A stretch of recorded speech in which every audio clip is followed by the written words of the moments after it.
All right, Shalom. Call on Yahweh Shah. Shalom to the elect. And I just happened to look at this video posted recently on the news. It says Mayor Deegan introduced a citywide push to get kids basically to read. Now, I had to look another video up before I even play that. And back in slavery, Esau didn't want us reading.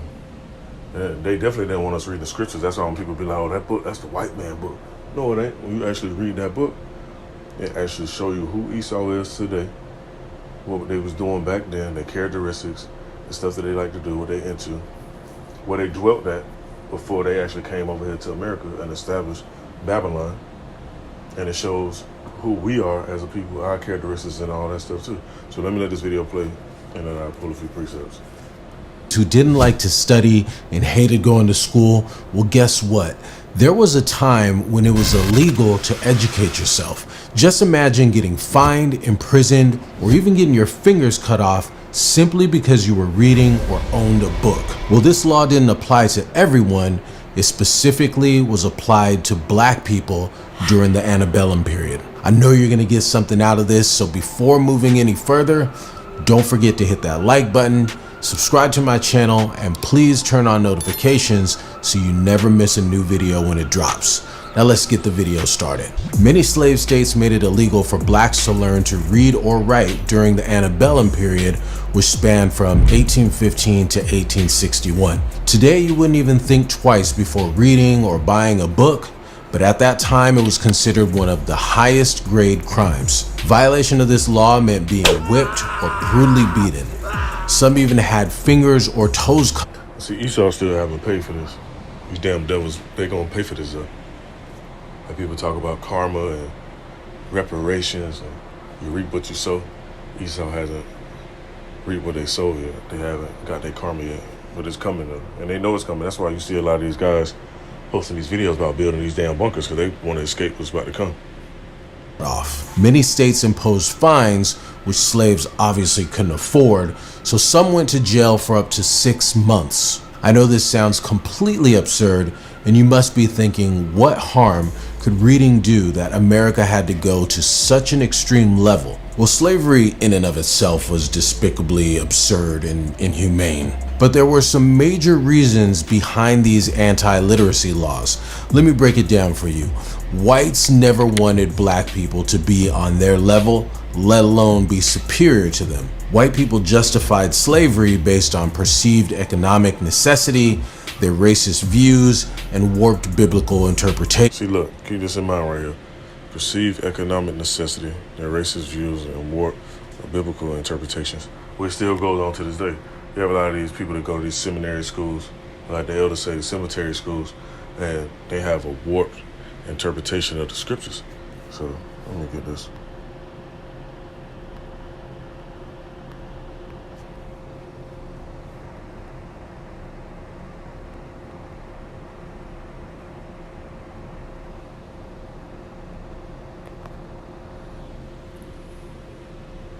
It's the book of Revelation, chapter 1, verse 3, and it says, "Blessed is he that readeth, and they that hear the words of this prophecy and keep those things which are written therein, for the time is at hand." And that's what's going on right now. You look at the world, the state of the society, each society and each continent or whatever, you see what's going on. Uprising of people, wars, inflation, plagues breaking out. They're talking about supposed to be even more plagues breaking out, which are actually man-made and controlled in laboratories.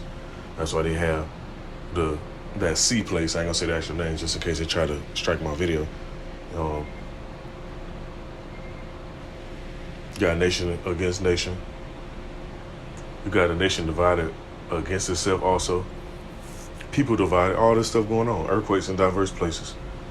Signs in the sun, the moon, and stars. If I'm not mistaken, I think another solar eclipse or lunar eclipse or something coming up soon. I had to double check. So, Shalakia, if I'm off on the dates. What else? Sightings of the chariots.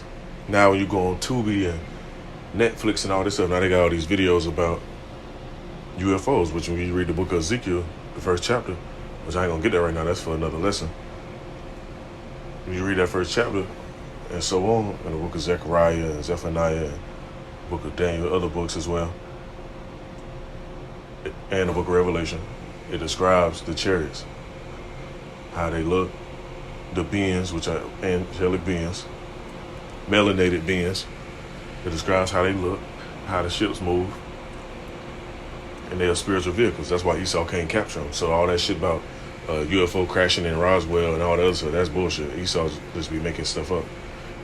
That's why it's good to read. So when you read the stuff, you can discern, okay, is this real that's out in the media, or is this a psyop, or is this something that's prophetic that's actually supposed to happen?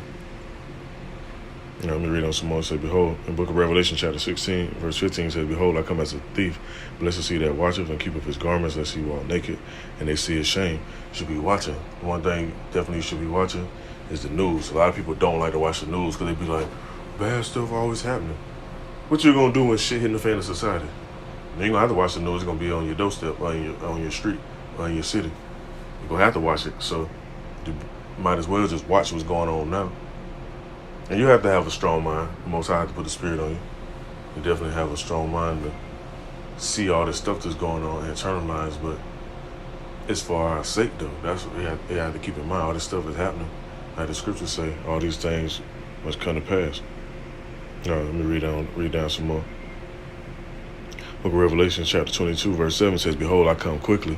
Blessed is he that keepeth the sayings of the prophecy of this book. And practicing keeping these laws, statutes, commandments to the best of your ability and apply them to your life gives you life, gives you comfort, peace, clarity, help you deal with all this nonsense that be going on in Babylon. So as time progresses, you'll be able to maneuver. And let me see, get another preset real quick.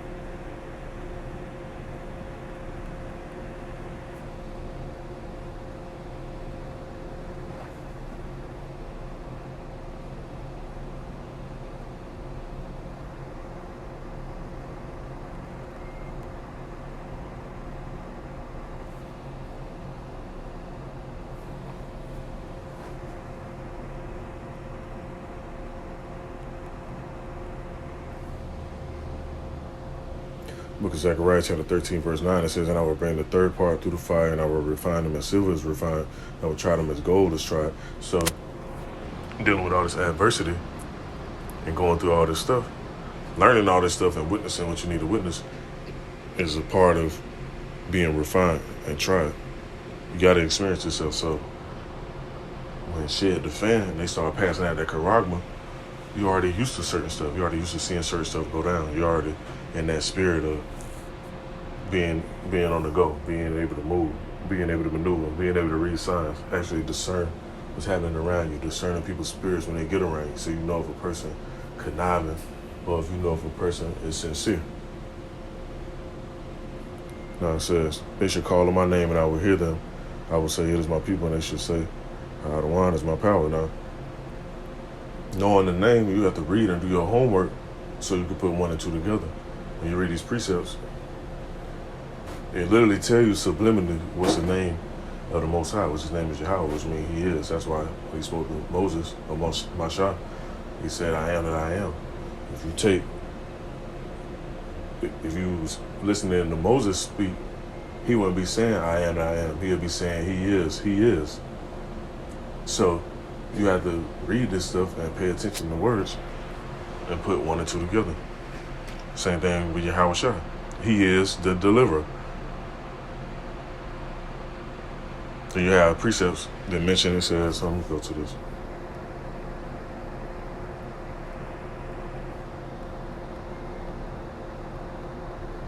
It's in the book of Proverbs. Book of Proverbs, chapter 1, verse 22. It said, how long you simple ones will you love simplicity, and the scorners delight in their scorning, and fools hate knowledge. A lot of people hate knowledge. They love wickedness. They love folly. They love bullshit, nonsense. You go up to a group of people and conversate about some celebrities and all that bullshit, all that hip-hop gossip and all that shit. They love it. But you go to a lot of people and you talk to them about having a proper diet, having your household in order, managing your finances right. A lot of people don't want to hear that. Like, yeah, some people wake it up and want to do better and be better, so it's a balance. You got the ones that don't, the ones that do. But the main ones that don't is actually outweighing the ones that do.